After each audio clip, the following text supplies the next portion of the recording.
Yo, what is up everyone? Tachi here. So it has been a while since we've done a banner review, mostly because I didn't think the banners were really worth reviewing, other than obviously it had combo weapon, and I think the books in one of them was pretty good, the Aladdin book. This banner I do think is a little bit better, slightly biased because it does have a spear on it, which we will talk about, but there is obviously something else as well, which we will get into. But first things first, the Spear of Curiosity is a 19 cost spear with 2,484 magic attack. Pretty high. I don't think it's quite the highest, but it is pretty high. It might be like second or third. DC 2, so pretty much go for it if you are a magic DPS. If you have enough crystals to get at least 1 or 2 LB, that is probably my minimum, depending on where you are in the game. If you are early game, you have, let's say, 13 or 14 DC or less, you will want to pick up even a single copy. But if you are around where I'm at, which is I have 19 DC weapons now, including this one, for this being my 19th DC weapon, it just barely, like literally maybe 1,000 more damage over the entire battle, does more damage than my MLB Ogre Spear. So the paid weapon that came out on the Slime collab, which was literally like 2 months ago. It's just barely better in terms of damage for me at 0 LB. I do lose out on magic attack, about 400 or so, which is a bit of a shame. But if I get another LB or two, that will come up. Unfortunately, I don't have any crystals right now, so that's just going to depend on any future events or whatever before this banner ends. And obviously, there is the 1100 magic attack on the Arcanas as well. So yeah, pretty important. The next weapon we're going to be looking at is Axe of Shadows. It is a DC2 axe with 2311 P attack, and it also adds combo. So I mean, honestly, at this point, they're really adding a lot of combo weapons, and I really have no reason not to pick this up if I do happen to get it. So that's even another reason to go on this banner if you are a magic DPS or a physical DPS. Especially magic DPS. Physical, you would be pulling for this. I think the other banner was slightly better than this one in terms of this. It was also a combo weapon. That was an axe with DC. So that is 2 weapons now that you'll have. I still only have 1 combo weapon, so I will continue pulling on this banner regardless. And honestly, the most important part of this banner is this one here, Wind Golem. Resets enemy preparations or summon skills being cast or currently in effect. So I have seen some confusion regarding the skill. I honestly don't really see why, but I will go ahead and explain what this means. I'll give you 2 examples. 1, let's say the enemy is already summoning Yuno. They have a 15-second gap between you and them, right? Yuno has a 45-second charge time. That means they have 35 seconds left to summon. This takes 40 seconds, right? That means that 5 seconds after their Yuno is summoned, if this is being summoned and it activates, their Yuno will go back all the way, starting again at 45-second timer for it to be summoned. So basically, it's like an Uno reverse card. You're basically telling them, yeah, no. This can be pretty useful. This is probably one of the better nightmares that has situational usage, but I expect that most guilds will probably end up using this to some extent during GC. At least maybe like 2 or 3 out of the 6 battles it will probably be used in, if not all of them. And obviously there are other nightmares as well, like the one that lets you swap again. That one's going to be pretty important, but there's other like situational nightmares like that are pretty key to strategizing, and it's very situational. You're not going to just have it on like a list that you go in order. This is definitely the type of nightmare that you actually have to reactively use.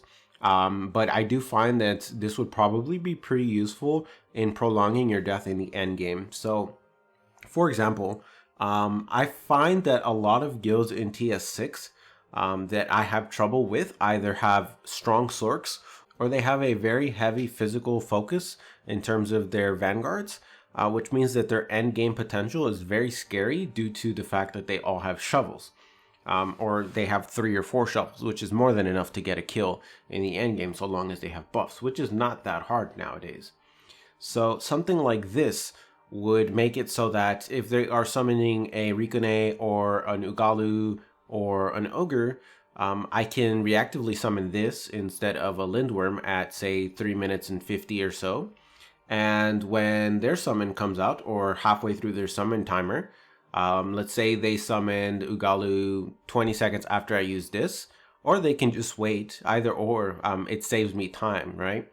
That's the whole goal of this. So if I summon this before, they'll either have to summon it knowing that their shit's going to get reset all the way back to the base timer, which depending on the timer could be anything from 45 to like 70 seconds, or they can just not summon for the 40 seconds, which it's really just buying me time where I can survive against certain guilds. And those guilds are namely Pokedex, I guess would be one of them.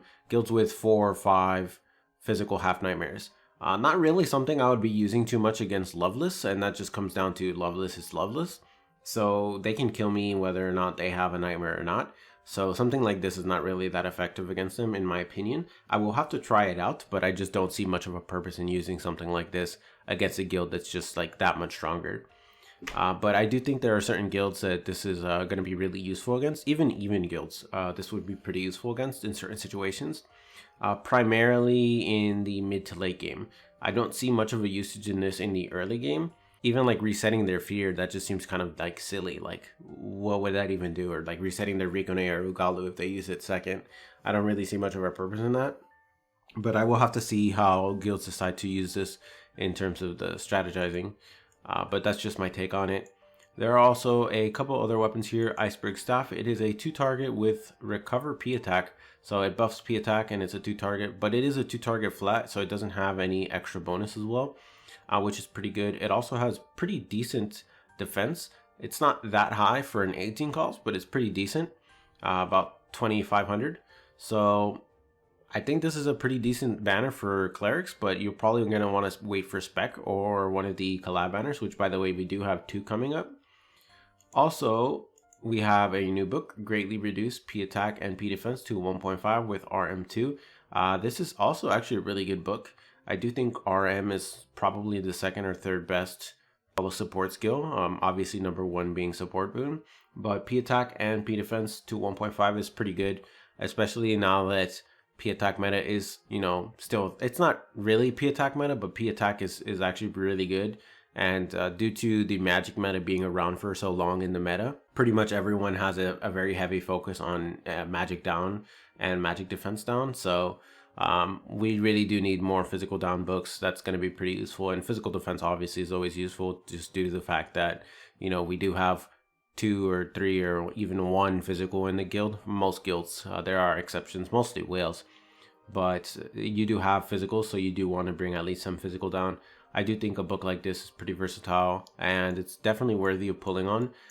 Not only due to that, but also because of the Nightmare and the combo weapon, of which I do think that the backline should probably be the ones using combo, at least for now. Perhaps the meta will evolve, but at the moment I think it's more important, especially in a GC scenario, for the Vanguards to be able to flex for Shinmas. And that's just my personal opinion, but I think that is probably our best bet in terms of getting as many points as we can. Now obviously every time slot is a little different depending on what you're fighting against, but that is just my take on it. Anyhow guys, that is going to be the end of this video. Down below I will have a link to a form that you can sign.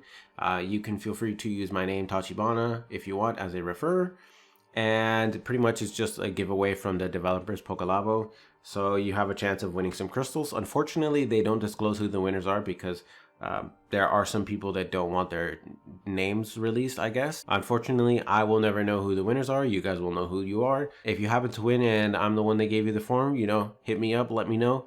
That's always nice to know that people who watch the videos actually get something out of it. But for now, I am out. Have a nice day.